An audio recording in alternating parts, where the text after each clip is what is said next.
नमस्कार साथियों, स्वागत है आपका।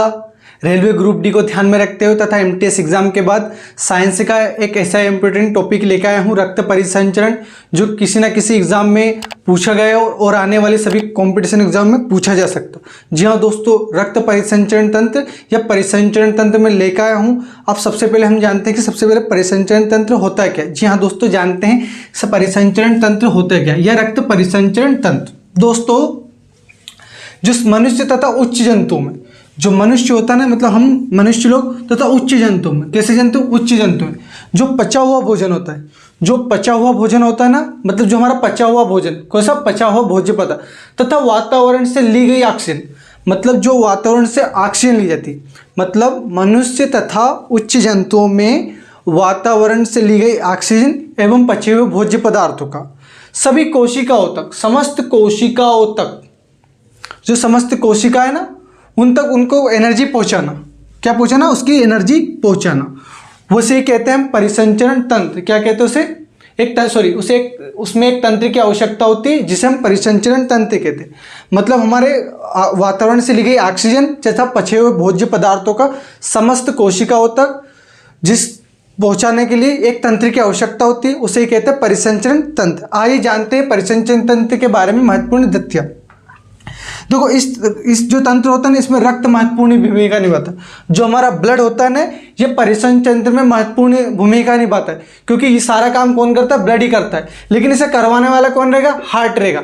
हम हार्ट के बारे में बाद में बात करेंगे, लेकिन सबसे पहले इसके बारे में बात करते हैं कि रक्त परिसंचरण की खोज किसने की। जो हमारा रक्त परिसंचरण है ना, इसकी खोज 1628 में, कौन से सन में, 1628 में विलियम हार्वे ने की थी। मतलब जो विलियम हार्वे है ना, उनने बताया कि हमारे शरीर में रक्त परिसंचरण होता है। अब रक्त परिसंचरण मतलब पूरे शरीर में ब्लड का सर्कुलेशन होता है। किसने की थी, रक्त परिसंचरण तंत्र की खोज विलियम हार्वे ने की थी। किसने की थी, विलियम हार्वे ने की थी। और ये रक्त परिसंचरण केवल दोस्तों मनुष्य और कशेरुकी मतलब जिनके अंदर रीढ़ की हड्डी हो, जो मनुष्य और केवल कशेरुकी प्राणी होते हैं, उनमें बंद परिसंचरण तंत्र होता है। कैसा परिसंचरण तंत्र, बंद, मतलब जो बहुत सारे जीव जंतु होते हैं ना, उन्हें रक्त परिसंचरण तो होता है लेकिन बंद नहीं होता, खुला होता है। लेकिन मनुष्य और कशेरुकी में कैसा होता है, बंद परिसंचरण तंत्र होता है। उसमें आइए जो सबसे पहले देखते हैं परिसंचरण तंत्र को, जो हमारे शरीर है इसमें घूमने में कितना टाइम लगता है। मतलब जो रक्त है इसे परिसंचरण तंत्र में, मतलब जो रक्त है उसे पूरी बॉडी में घूमने में कितना टाइम लगेगा, उसे मात्र दोस्तों 23 सेकंड का समय लगता है। कितने सेकंड, 23 सेकंड। जी हाँ दोस्तों, जो हमारा रक्त परिसंचरण तंत्र है ना, रक्त को परिसंचरण तंत्र में घूमने में मात्र 23 सेकंड का समय लगता है। कितना लगता है, 23 सेकंड का। उसके बाद जो रक्त परिसंचरण होता है ना, ये दो प्रकार का होता है। एक होता है खुला परिसंचरण तंत्र, एक होता है बंद परिसंचरण तंत्र। देखते हैं खुला परिसंचरण तंत्र क्या होता है और बंद परिसंचरण तंत्र क्या होता है। दोस्तों देखते हैं खुला परिसंचरण तंत्र क्या होता है और बंद परिसंचरण तंत्र क्या होता है, और देखते हैं कौन कौन से जीवों में खुला परिसंचरण तंत्र होता है और कौन कौन से जीवों में बंद परिसंचरण तंत्र होता है। तो सबसे पहले बात करते हैं रक्त परिसंचरण के दो प्रकार के, खुला परिसंचरण तंत्र और एक बंद परिसंचरण। मतलब जो खुला परिसंचरण तंत्र, अब ये क्या होता है दोस्तों, खुला परिसंचरण तंत्र वह परिसंचरण तंत्र होता है जिसमें हमारा जो ब्लड है ना, ये रुधिर कोशिकाओं में ना बहते हुए सीधे सीधे किसी अंग के संपर्क में बहता है। मतलब ये इसमें जो रक्त बहेगा ना, वो रुधिर कोशिकाओं में नहीं बहेगा, वो सीधे सीधे मतलब अंग के संपर्क में रहेगा। जबकि जो बंद परिसंचरण तंत्र होता है, इसमें जो रक्त बहेगा ना, रुधिर कोशिकाओं में बहेगा, जैसे हमारी धमनी, शिरा, इनमें ये बहेगा। मतलब ये किसी अंग के संपर्क में डायरेक्ट नहीं रहेगा। उसके बाद जो खुला परिसंचरण तंत्र होता है, ये किन किन जीवों में दोस्तों, तिल चट्टे में, एक जो तिल चट्टा होता है ना हमारे, उसके अंदर जो परिसंचरण तंत्र पाया जाता है वो होता है खुला परिसंचरण तंत्र। और उसके बाद कीट, जो हमारे कीट पतंगे होते हैं ना, इनके अंदर भी खुला परिसंचरण तंत्र होता है। और मकड़ी, जी हाँ दोस्तों, मकड़ी जो जाला बनाती है ना, इसके अंदर भी खुला परिसंचरण तंत्र होता है। दोस्तों पूछा गया कि जो तिलचट्टा है, इसके हृदय में कितने कोष्ठ होते हैं। दोस्तों बहुत इंपॉर्टेंट है, जो तिलचट्टा है उसके हृदय में 13 कोष्ठ होते हैं। मतलब जो मानव हृदय होता है उसमें 4 कोष्ठ होते हैं ना, ऐसे जो तिलचट्टा है ना, इसके अंदर सबसे ज़्यादा 13 कोष्ठ होते हैं। ये पूछा गया क्वेश्चन में। उसके बाद जो बंद परिसंचरण तंत्र होता है, ये कौन कौन से जीव होते हैं, ये कशेरुकी जीव। कौन से जीव, कशेरुकी जीव, जो आपको पता है जिनके अंदर रीढ़ की हड्डी हो। और मनुष्य में तो होती ही है। उसके बाद इसमें समय कितना लगता है। जी हाँ दोस्तों, ये समय बहुत बार पूछा गया है। जो खुला परिसंचरण तंत्र होता है ना, इसमें 5 से 6 मिनट का समय लगता है। कितना लगता है? 5 से 6 मिनट का। लेकिन जो हम मानव होते हैं, हमारे शरीर मात्र 23 सेकंड का समय लगता है। कितना समय लगता है? मात्र सिर्फ और सिर्फ 23 सेकंड का। अब जानते हैं दोस्तों, जो मनुष्य का बंद परिसंचरण होता है ना, उसका जो मेन भाग है, मतलब जो उसको बहाने में मदद करेगा, रक्त को परिसंचरण तंत्र में मदद करेगा, वह हृदय। अब हम जानेंगे हृदय की जानकारी पूरे हृदय की संरचना के बारे में, और अब पढ़ेंगे हम हृदय को। जी हाँ, मानव हार्ट को, जिसे हम दिल भी बोलते हैं। जी हाँ दोस्तों, जो मानव हार्ट है ये आपको दिखाई दे रहा होगा। इसकी संरचना मैं बता दूं, इसमें 4 कोष्ठक होते हैं। कितने कोष्ठक होते हैं? 4 कोष्ठक। इसे दाएं अलिंद बोला जाता है, इसे दाएं नीले बोला जाता है, इसे बाएं अलिंद बोला जाता है, और इसे बाएं नीले होता है। मतलब जो मनुष्य होता है ना, इसके जो हृदय होता है, इसमें 4 कोष्ठक होते हैं। कितने कोष्ठक होते हैं? 4 कोष्ठक होते हैं, तथा इनमें धमनी और शिरा लगी होती है। ये महाशिरा होती है, ये महाधमनी की जगह होती है। जी हाँ दोस्तों, महाशिरा और महाधमनी। इसके बाद हम जानते हैं हृदय के बारे में। सबसे पहले बात करते हैं हृदय के दोस्तों अध्ययन को कार्डियोलॉजी कहते हैं। जो हृदय का अध्ययन होता है ना, उसे क्या बोलते हैं? कार्डियोलॉजी। जी हाँ दोस्तों, जो इसमें हृदय की स्टडी की जाती है, मतलब हृदय को जहाँ पर पढ़ा जाता है ना, तो किस में पढ़ा जाता है? कार्डियोलॉजी।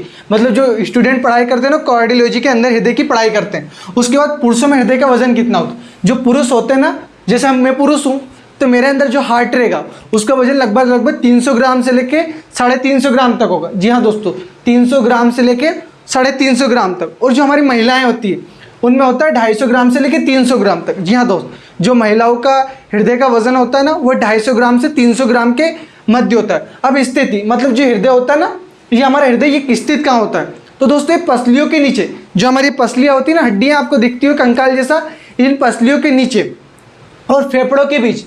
कौन से फेफड़ों के? हमारे पसलियों के तो नीचे और फेफड़ों के बीच, और जस्ट लेफ्ट वाइट, जो हमारा लेफ्ट साइड का फेफड़ा होता है ना, इसके साइड ज़्यादा होता है। जो हृदय होता है ना, लेफ्ट साइड पे देखना पंपिंग करता है और लपडप की आवाज़ आती है, आपको धड़कन सुनते हैं ना। जी हाँ दोस्तों, यही है। उसके बाद हृदय आवरण।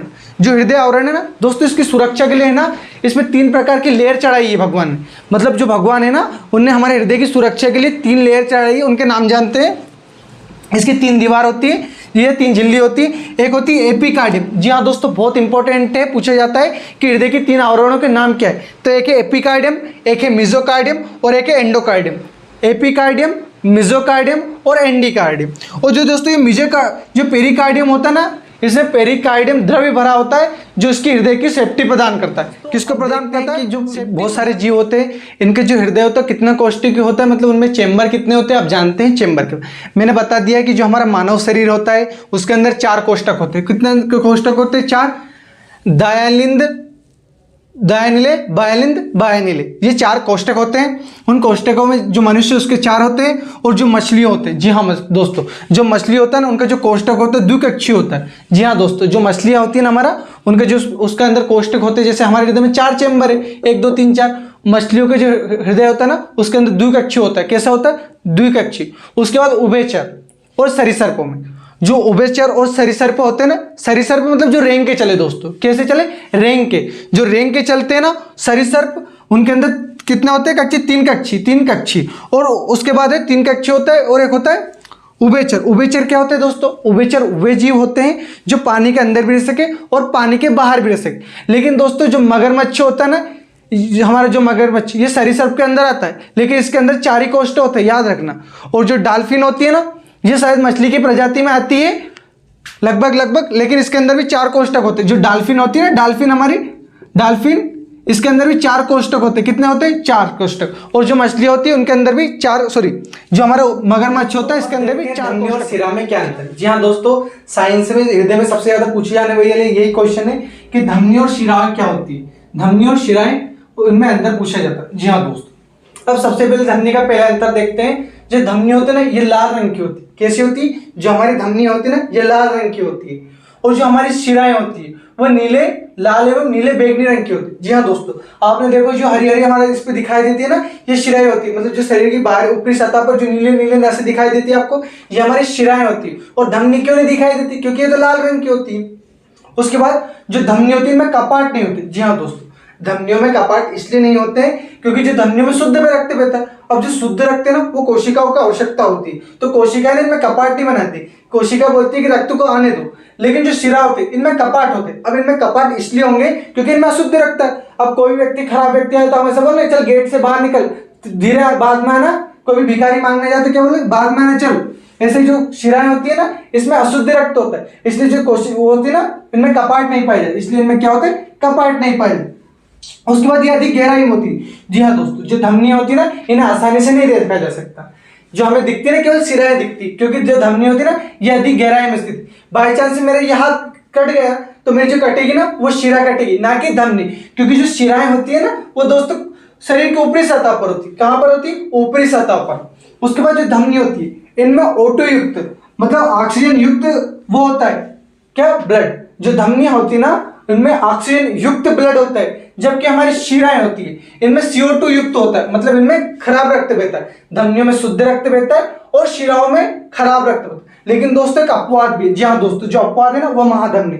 जो महाधमनी है ना, इसे पल्मोनरी धमनी भी बोला जाता है। इसमें शुद्ध रक्त बहने की जगह, मतलब ये अपनी जाति से बाहर काम कर रहा है, मतलब ये ब्राह्मण है और ये राक्षस जैसा काम कर रहा है। जी हाँ दोस्तों, मान सकते हैं ये ब्राह्मण व्यक्ति है और ये किसमें अशुद्ध काम कर रहा है। जी हाँ दोस्तों, इसको करना चाहिए था क्या, शुद्ध काम, लेकिन क्या कर रहा है, अशुद्ध। मतलब जो महाधमनी है, इसमें शुद्ध रक्त बहना चाहिए था, लेकिन बह क्या रहा, अशुद्ध।